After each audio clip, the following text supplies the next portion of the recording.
Louvado seja nosso Senhor Jesus Cristo.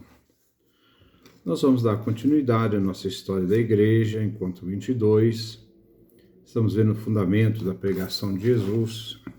Nós encontramos evangelhos. É o nosso 22º encontro, Jesus e os fariseus. A primeira pregação de Jesus, como vemos no discurso da montanha, tem como objetivo a formação moral de seus ouvintes, de modo especial os discípulos. É um projeto de como se deve ser discípulo de Jesus. Jesus quer fazer discípulos trazendo-os para a lei do Evangelho, da Boa Nova do Reino. De uma religião formalista, como era o judaísmo naquela época, para um movimento vivo, centrado na vida espiritual e na verdade. A verdade revelada por ele, a verdade divina, em relação a Deus e em relação aos seres humanos. Os judeus que Jesus tinha diante de si, que acorrem a ele, são não somente os habitantes da Galileia, da Judéia, mas também de Jerusalém, da costa marítima de Tiro e de Sidônia, como vemos em Lucas capítulo 6, versículo 17. Eles procuravam Jesus, embora fossem imperfeitos, mas escutavam as palavras e que, na memória deles, eles ainda não tinham consciência da dimensão das próprias palavras de Jesus. Jesus que lhes falava com toda a liberdade.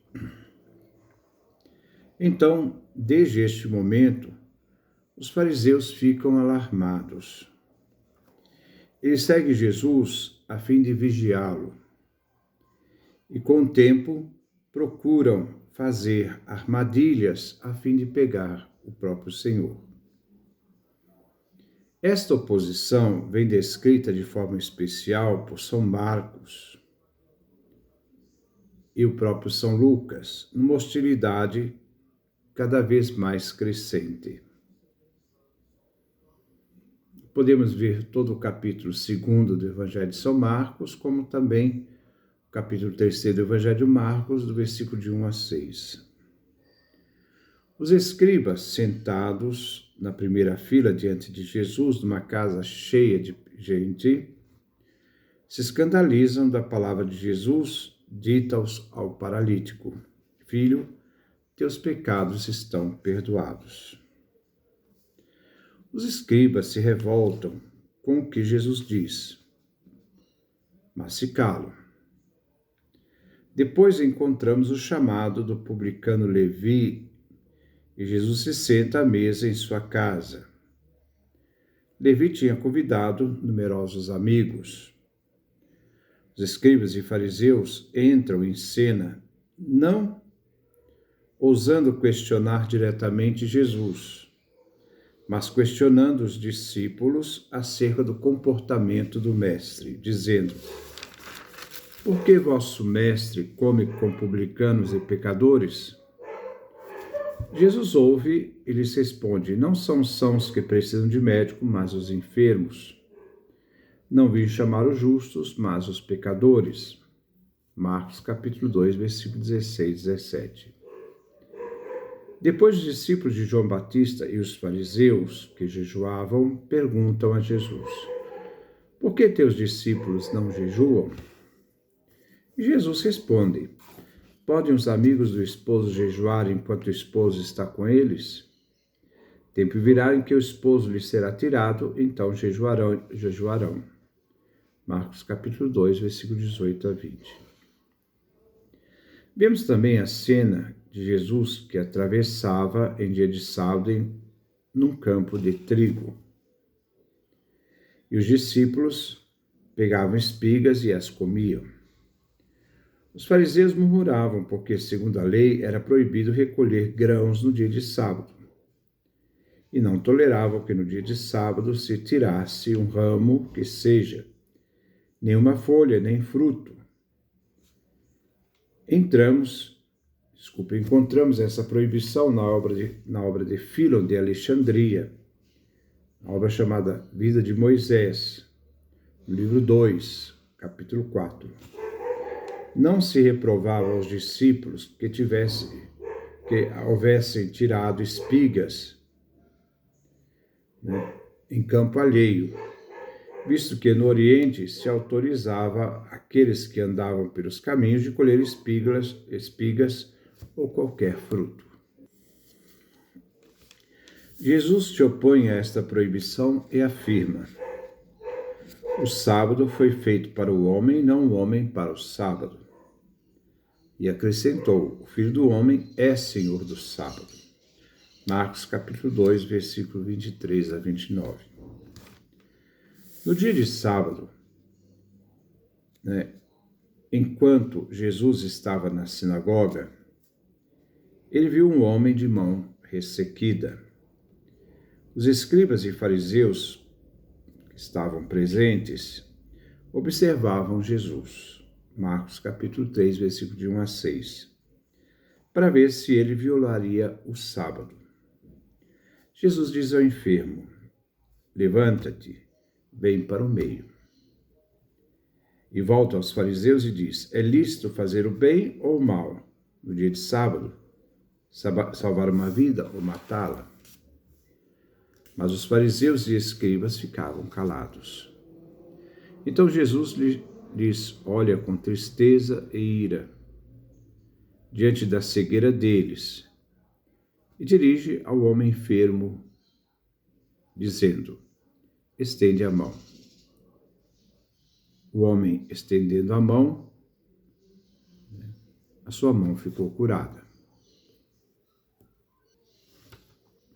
Daí se vê: os fariseus se unem a seus inimigos, os herodianos, e procuram encontrar um meio para matar Jesus, já no início do Evangelho de São Marcos. A cena mostra a crescente rejeição de Jesus pelos escribas e fariseus, pela atitude de Jesus e a liberdade que Jesus tinha diante do povo. E Jesus, em sua ação, procurava manifestar aos destinatários do reino dos céus que Deus era a favor deles. Na cena aparecem os herodianos, partidários de Herodes, que se unem aos inimigos fariseus. Eles querem matar Jesus. Dois inimigos se unem. Os herodianos, eles eram um partido político-religioso judaico que apoiava a dominação romana na região. Podemos seguir, por meio destes incidentes, a audácia dos fariseus, onde cresce a cólera deles contra Jesus.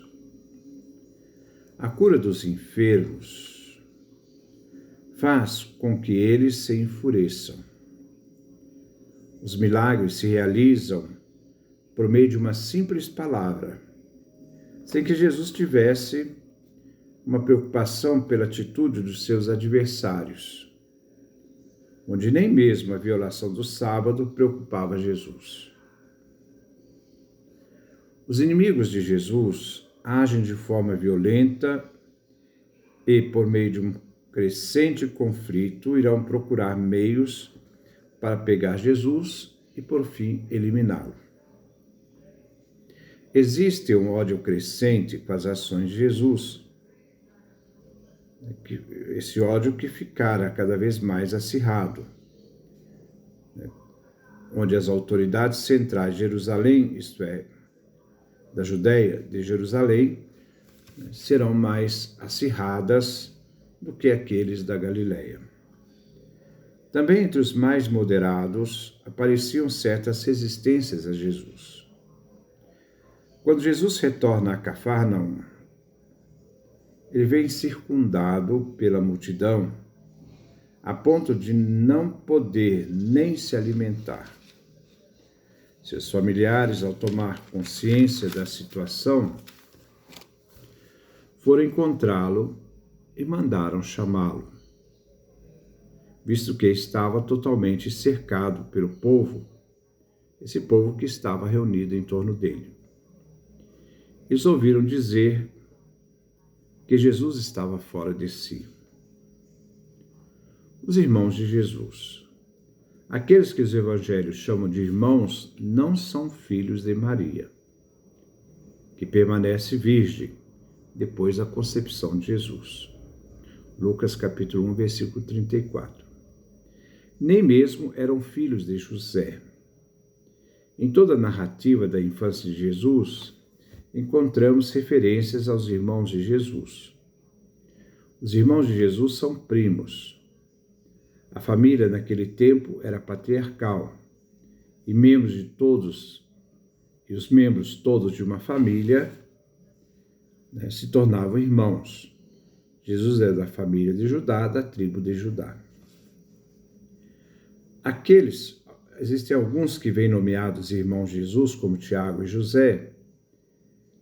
Nós sabemos que eles são designados filhos de uma outra Maria. A Maria, mãe de Tiago e José, que estava presente no Calvário.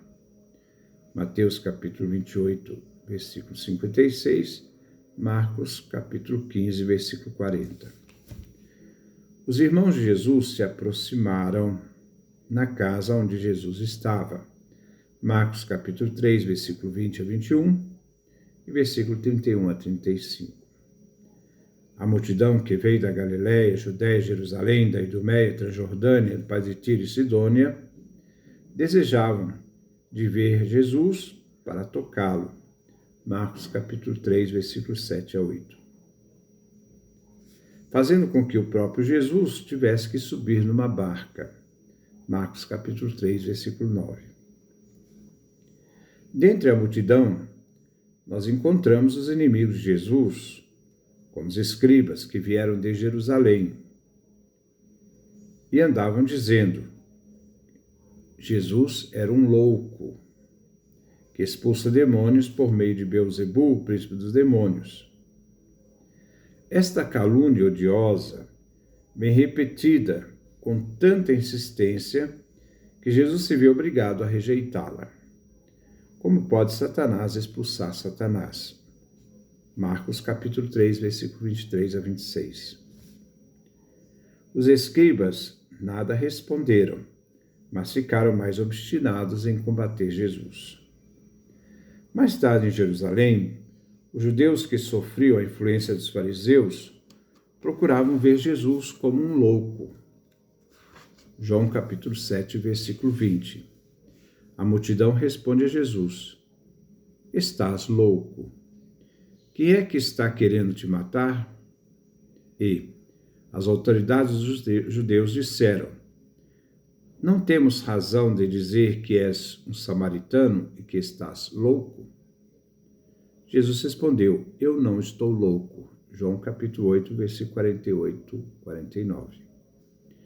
Noutra passagem, as autoridades judaicas diziam: ele tem um demônio, está louco. Por que vocês o escutam? João capítulo 10, versículo 20.